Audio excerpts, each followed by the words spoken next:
Week number 3, lecture number 6. Hello friends. Along with the theory in our course, that is Basic Certificate in Palliative Care, we wanted to give an exposure to all of you about case study, medical case study, because in medicine, case study is very important. In fact, it is being taken as an evidence, medical evidence to prove the efficacy of certain drugs, and therefore, we will have in two parts this particular lecture. In part 1, we will see what is a case study, nitty-gritties of case study, and in part 2, we will present one case study that is regarding GAD, Generalized Anxiety Disorder. In fact, case studies are everywhere. Whenever you do certain research, research is after all basically based upon certain evidence which has been conducted by the researcher to prove his hypothesis. Similarly, in medicine also, to prove the efficacy of a particular drug, and particularly when the drug is being inducted into the industry. Government, before giving sanction, requires whether that is useful to the humankind or not. So many tests are being done. Thereafter, so many case studies are being done, So here, why case studies? A case study involves an up-close, in-depth. They go into details, because after all we are talking about human beings. These drugs, they are not basic, they are basically meant for human beings. It can affect their lives. So in-depth case studies are being conducted, and detailed examination of particular case within a real world context. They are not having dummy cases, they are real cases. Cases have been taken up from various hospitals after taking sanction, and particularly consent form has been signed by those patients that they want to be a part of this case study. But remember one thing, case study is a very scientific study, taken in depth with lots of details and lots of live cases taken up with their consent. Case studies in medicine may focus on individual patient or ailment. It may be related with one patient, and then you can transfer it to one ailment. A case study does not necessarily have to be one observation, but many may include many observation across multiple individuals, and it takes lots of time. It takes 1 year, 2 years, depends what sort of study is being conducted. Clinical case scenarios are an educational resource that can be used for individual or group learning. Such case studies are basically used for group learning also. Each question should be considered by the individual or group before referring to the answers. Learning objective. After working through this case scenario, there is the GAD, Generalized Anxiety Disorder. You people will be able to describe and demonstrate the factors, signs and symptoms to prompt investigation for a common health problem. Prompt investigation, immediate, urgently, no delay at all.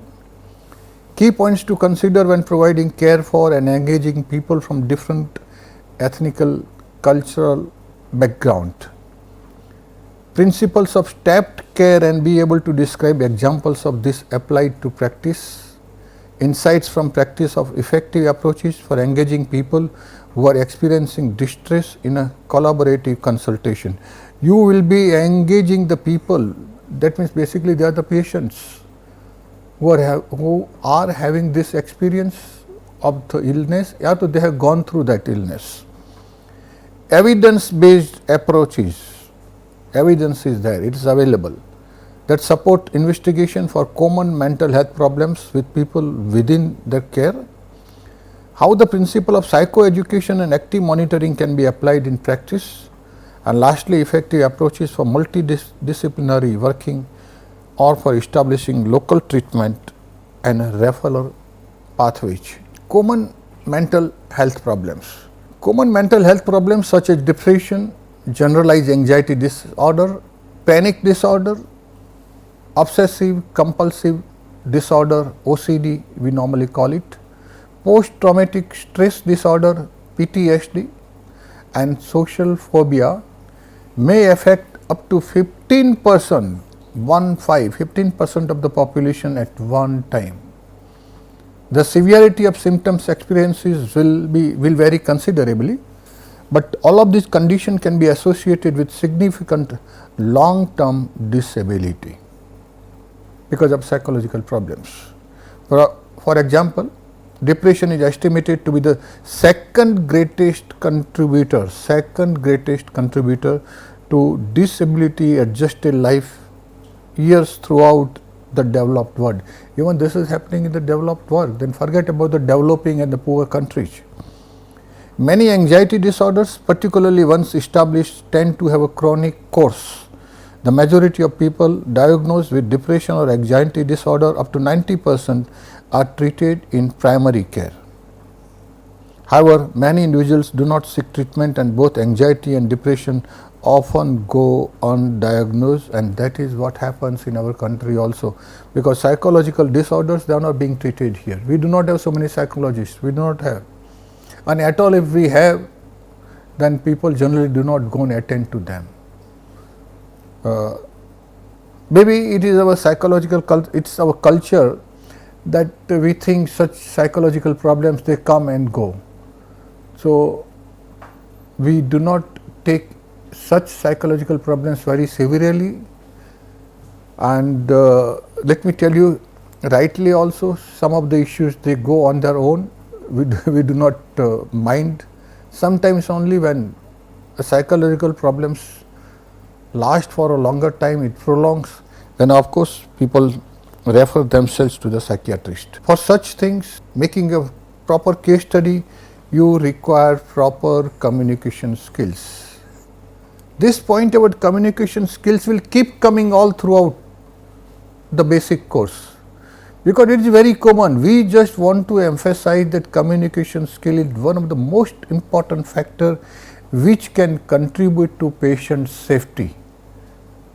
And it is not only for palliative care, it is applicable to all the field of medicine, modern medicine.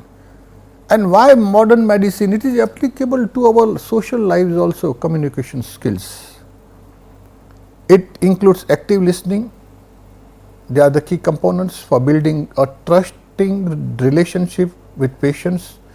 For example, through demonstrating empathy, we already discussed sympathy, empathy and compassion, by making eye contact and explaining and talking through diagnosis, symptom profiles and possible treatment options. Such type of communication, definitely it will make patient feel good. Patient will have lots of trust in the doctors, and they will think that yes, the doctor is trustworthy and I am in safe hands. My disease will go away because of his medication. The evidence base shows that adopting a collaborative approach, second principle is collaborative, with patients can help facilitate a greater engagement from them in any resulting treatments. The long-standing relationship that GPs mean general practitioners often have with patients can help to optimize the quality of an assessment and establishing the characterization of their problems. So these are the core principles: good communication skills, by means of which you develop trust with the patient. Second, collaborative approach, that is where patient is able to help you with the detailed analysis of his sufferings, conditions. And thirdly, this establishes long standing relationship, and by means of which the problems, severity of the problems are decreased. This case study has been taken from NICE. NICE is the National Institute for Health and Care Excellence, located in England, and it's a public body of the Department of Health in England, which publishes guidelines in 4 areas: the use of health and technologies within the National Health Service and National Health Service Wales. Wales is a part of England.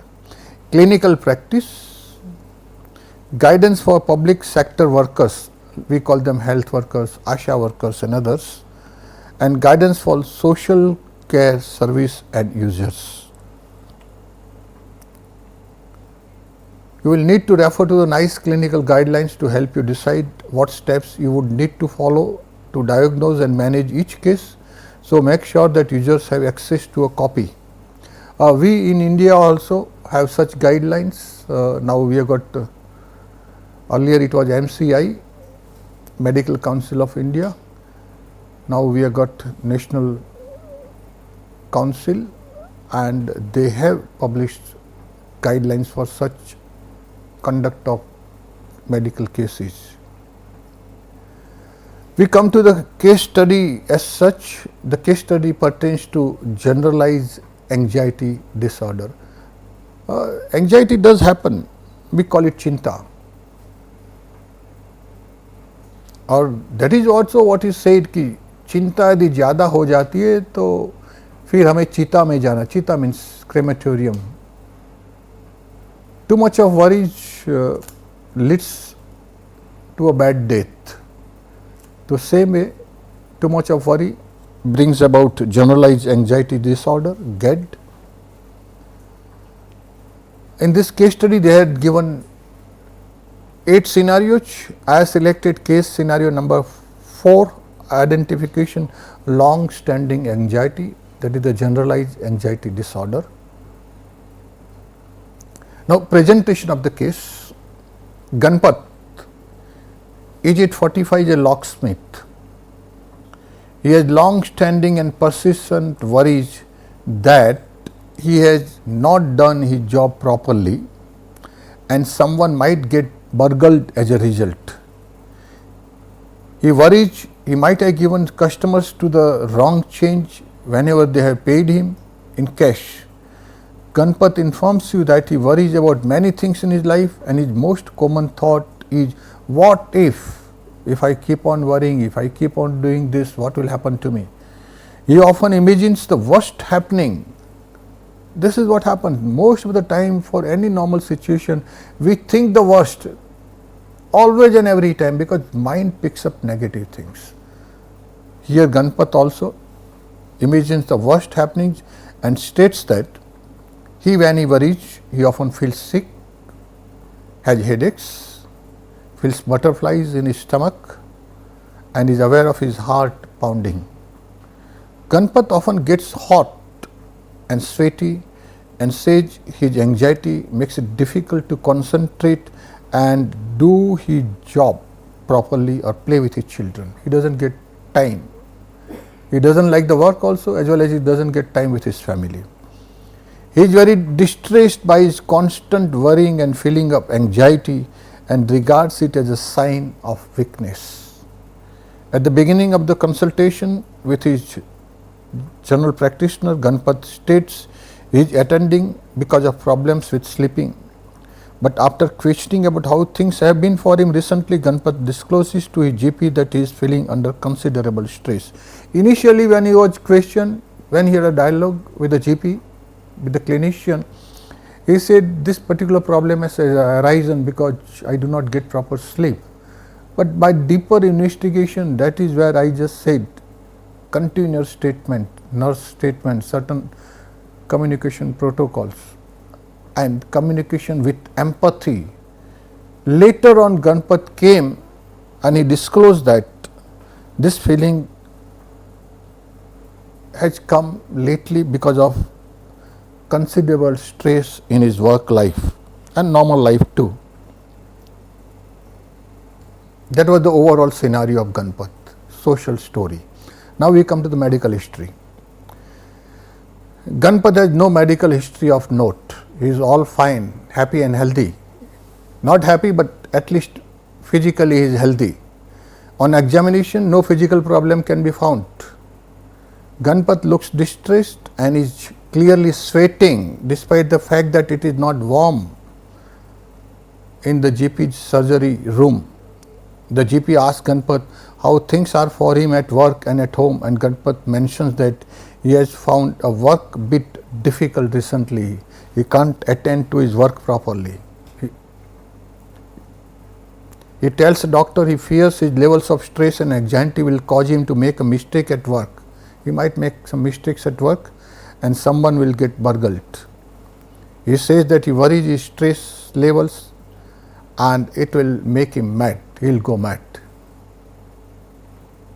Questions to ponder. Questions. In a case history, if you want to find out so many things, you have to prepare a set of questionnaires which will dig out the information what you require to prove a particular evidence. How should you approach Ganpat's case and what should be your first step? How should you approach? As Ganpat's GP, what should be your next course of action? You approach him first and then you have to determine next course of action. Question 3. Ganpat's GAD score and his background information point to a diagnosis of generalized anxiety disorder. He keeps on worrying about his work. He keeps on worrying about his family also at the same time. He thinks that he cannot do his work properly. He thinks that he cannot deal in finance when he finishes a particular work. So that and worry just goes on. With this in mind, when should this be communicated to Ganpat? When should we communicate that Ganpat, my dear Ganpat, you are suffering from generalized anxiety syndrome disorder? What would be the best approach for communicating this information to Ganpat? How should you communicate? This is something like breaking bad news. It is not so bad, but it is a bad news because after all he is suffering from a psychological problem. So for breaking bad news, we have already discussed about a protocol called SPIKES, SPIKES. Just go through it, how to break a bad news to the patient. What should your next step be thereafter? And during a follow-up appointment, 4 weeks later, Ganpat tells you that his symptoms are not improving. Symptoms are not improving even after 1 month of consultation. What action should you take? These are the questions to you. As a researcher, what will you do? Assignment, don't go further. Ponder over the questions and write your answers. Thereafter, match the answers given in this presentation. Whatever this presentation, whatever question, just for the fun sake, at least try it out. And I am certain you all people are educated because after all, you are listening to the English lectures, you are attending to Swayam porters, you are enough knowledgeable, having very good IQ. So just ponder over those questions and write down the answers and then match with the answers given out here. First answer is about the diagnosis. GP asked Ganpat, over the past 2 weeks, how often have you been bothered by either feeling nervous, anxious, on edge, or have you been unable to stop or control your worrying? Since last 15 days, have you ever stopped worrying? Ganpat replies that he feels anxious and on edge all the time, every single day. Every single day he is worrying. In response, the GP then asks, please could you tell me a bit more about difficulties your anxiety is causing for you in terms of how you are functioning in your daily life, at work and at home with the family. Ganpat appears hesitant initially in answering the GP question, has clasped his hands together and looking very uncomfortable. The GP attempts to reassure Ganpat by telling him it is okay to take his time and that the GP is here to help. Ganpat then replies, I can't tell you how terrible it is to wake up in the morning, feeling as though your head is going to explode and your heart will jump out of your chest.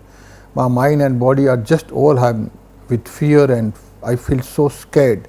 I can't work properly and I can't play with my children. I worry I'll make a mistake at work because of this and someone will get burgled. I keep asking my wife if I am going to go mad with all this stress and worry. It is driving her mad too.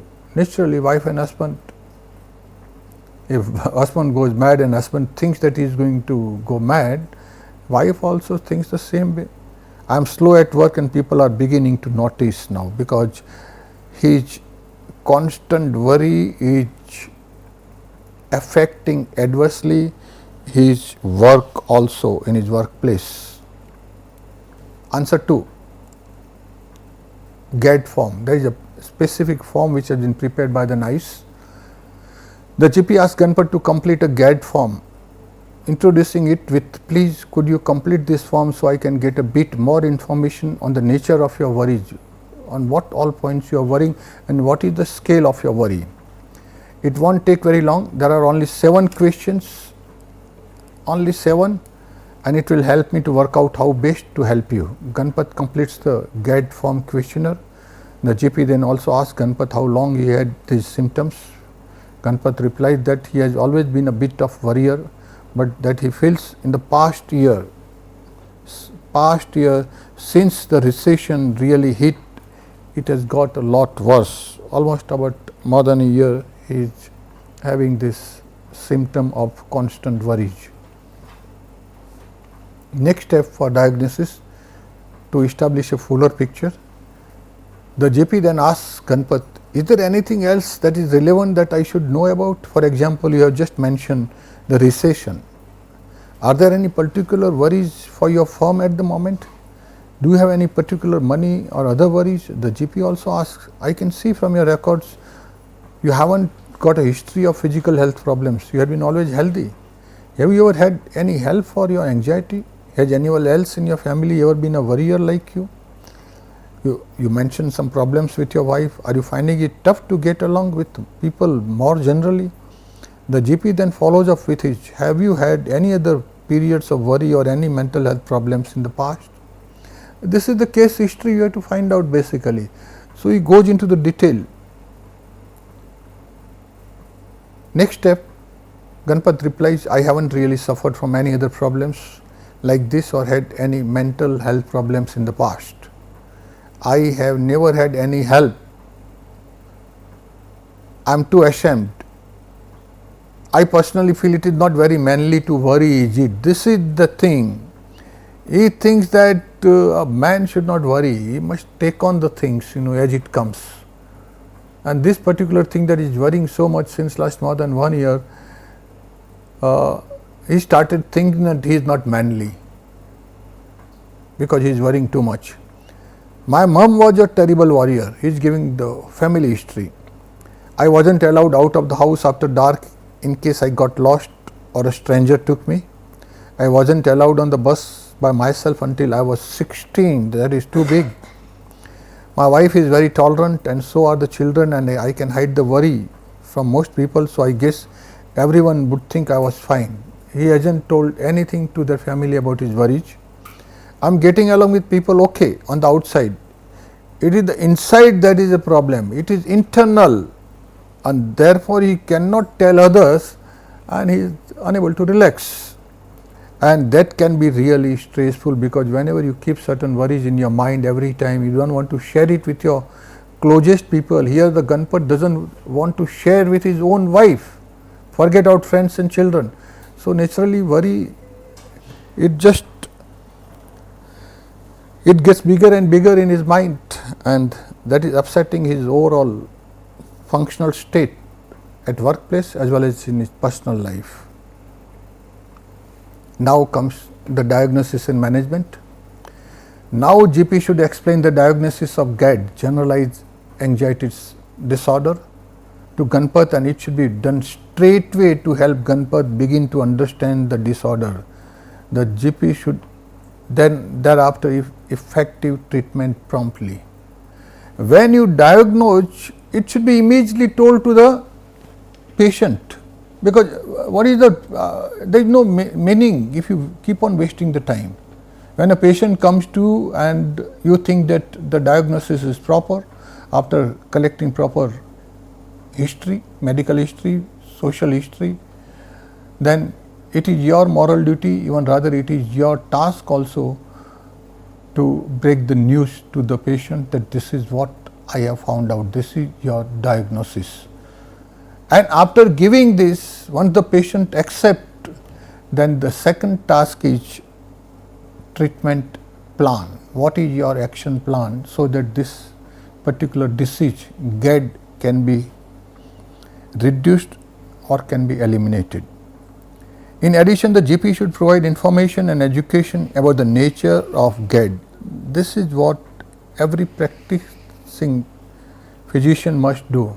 It is not enough to say that you are suffering from so and so, because we are laymen, we know nothing about the medicine, we know nothing. Of course, we have just overheard from here or there or by reading some certain articles, what is a cancer, what is diarrhea, what is delirium, what is dementia, I mean, certain things we know.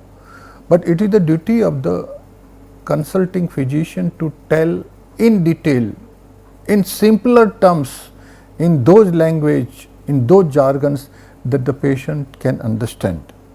And at the same time, patient should be conveyed what he thinks about the options for treatment, including the understanding NICE guidelines. It is their guidelines, we have got our own guidelines also. Information and education should be provided verbally and in writing if required, particularly the action plan. But if written materials are not available during the consultation, then directing Ganpat to appropriate websites or other sources of information and support would be advisable.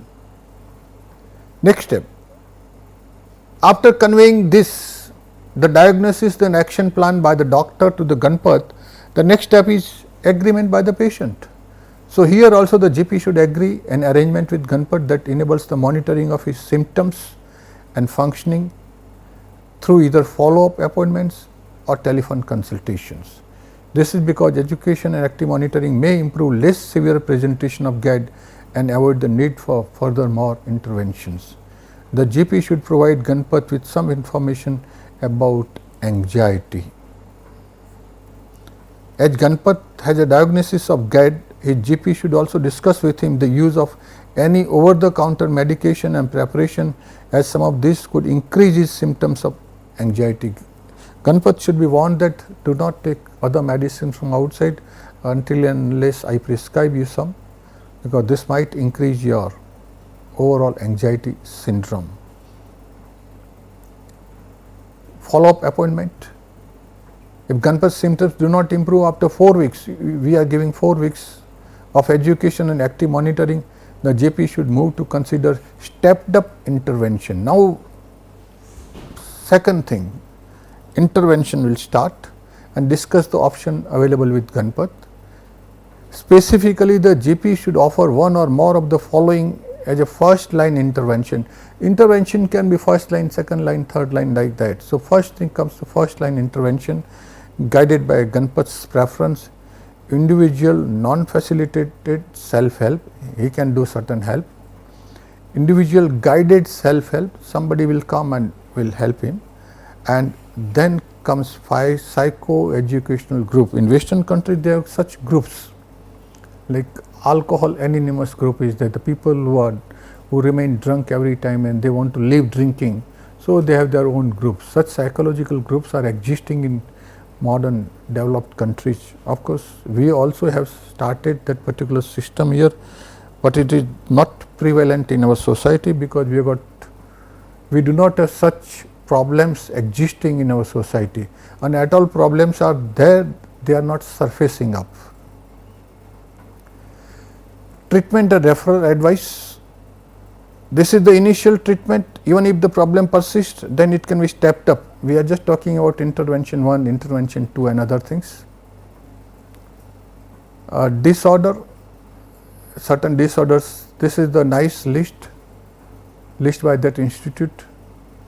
So, here we comes to the general anxiety disorder, what is the disorder? Name is that has not improved after active monitoring and psychoeducation. For a month, Ganpat was given active monitoring, certain education, certain guidelines, but it has not been improved so far. A month has passed. So now they require psychological intervention. They offer or refer for one of the following low intensity intervention. It's a first intervention, so it has to be low intensity. Individual non-facilitated self-help, individual facilitated self-help and psychosocial educational groups. In psychological intervention, consider informing people about self-help groups, support groups and other local and national resources, educational and employment support services. This will panic disorder will not, because we are concerned with the GAD only. These are all obsessive compulsive disorder. They are the part of basically psychological disorders we are concerned with in palliative care, in other fields also. OCD, then this is post traumatic stress disorder. In fact, such PTSD had happened to many people and to many soldiers who had taken part in Vietnam War. In Americans, so many soldiers were suffering from this PTSD when they returned to USA. All other disorders, again they are given out psychological intervention at the lowest level. So this is what it is. This I have taken up from National Institute, England. Thank you. The aim of this particular presentation was basically to tell you the importance of case studies and how case study is being taken up, what investigation are being done and how it should be taken to the finality. You can go through, you can read other case studies also, and rather I am certain you must have done other case studies in your own field of education. This is just a medical case study which I have presented. Thank you.